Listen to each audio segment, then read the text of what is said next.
So I'm joined by Chester King, the CEO of Stoke Park and the founder of the British Esports Association, which I believe is the national body of esports in the UK. For the novices out there, Chester, what are the basic nuances and the differences between esports and gaming?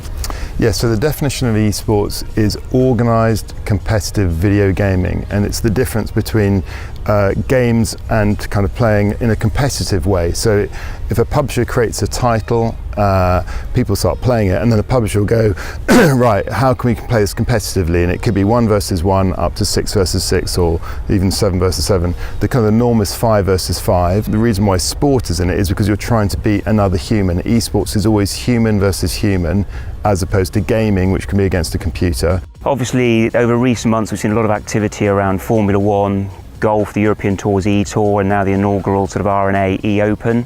So that really separates the difference from sort of virtual gaming in that community. Yeah, so so what you're talking about is kind of virtual sports, which is kind of subsection of esports. So any video game that has an international federation in charge, so like FIFA, will have recognised video games. So FIFA obviously owns FIFA, which is FIFA 20 at the moment, which will be turning to FIFA 21. Basketball, we've got NBA 2K, and then obviously within sim racing, Formula One have got Formula One again 2020.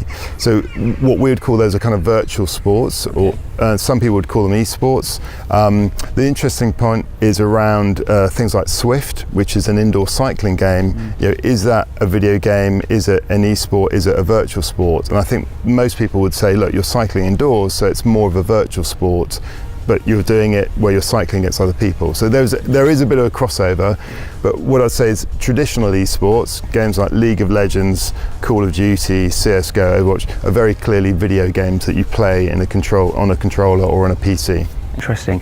And that sort of virtual sports market, what's the size of that globally and the value of it to the UK? Market-wise, I think FIFA did about 25 million copies, but then you compare it to something like League of Legends that has 100 million users, and Fortnite 350 million. And what would be the typical sort of audience or demographic that would participate, engage in these sort of games? Yeah, that's been a really interesting study over the years. So, take FIFA.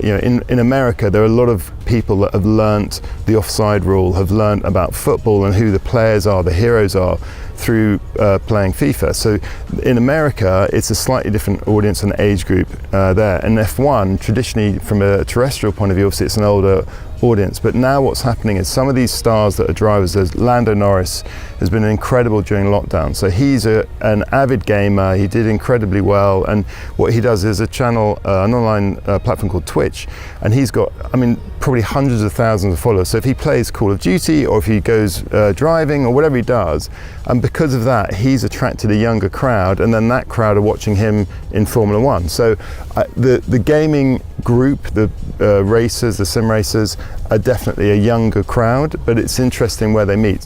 And the kind of sort of prize funds if playing this professionally, that's quite an interesting topic. So yeah, on the virtual sports, obviously less, because there isn't as much people involved. One of the things I'm involved with is the UK's Call of Duty franchise, which is called the London Royal Ravens.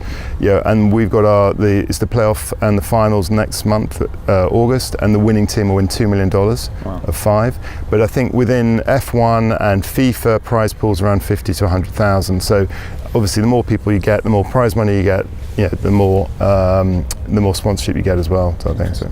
So on that note, with sponsors and potential partners, what do you see those opportunities are for partners to get involved with that audience while sort of adding value to that sort of consumer experience? Yeah, I think it's an extension. Hard to reach children, especially youth. For example, I've got a 19-year-old son. He's not really watching terrestrial television anymore, but he's definitely gaming. And I think what's interesting is, I talked about that channel Twitch, and I know obviously Sky's done some great stuff as well, where you need to be on multiple platforms. I think with regard to the sponsorship, people still don't quite understand about esports. They've got a misconception. There's a huge amount of work that we're doing at British Esports Association, and we're a member of the Global Esports Federation around wellness. And so I think once brands understand that this is actually a beneficial activity, ignoring the fact there's loads of people doing it, then I think more brands will get involved. But I think it's a smart play of brands to kind of do a crossover of terrestrial and online. And then, as I say, people like Lando Norris, he's a Formula One driver who's got a huge following in the sim world, but actually he's a great gamer as well. So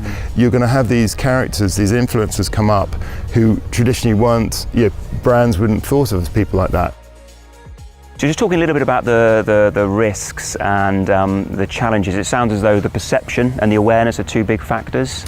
Yeah, so the UK unfortunately is definitely behind with regard when it comes to brand and sponsorship support, and I think we've got to do a better job as an industry to kind of promote the values and benefits. But I think that people are concerned about the violence, and I do find it funny how like take a James Bond film or a Kingsman film where there's a huge amount of violence and brands have no problem sponsoring that or being part of that, but when it comes to certain esports, they've got a bit of an issue about it. What's your view on esports and the Olympics?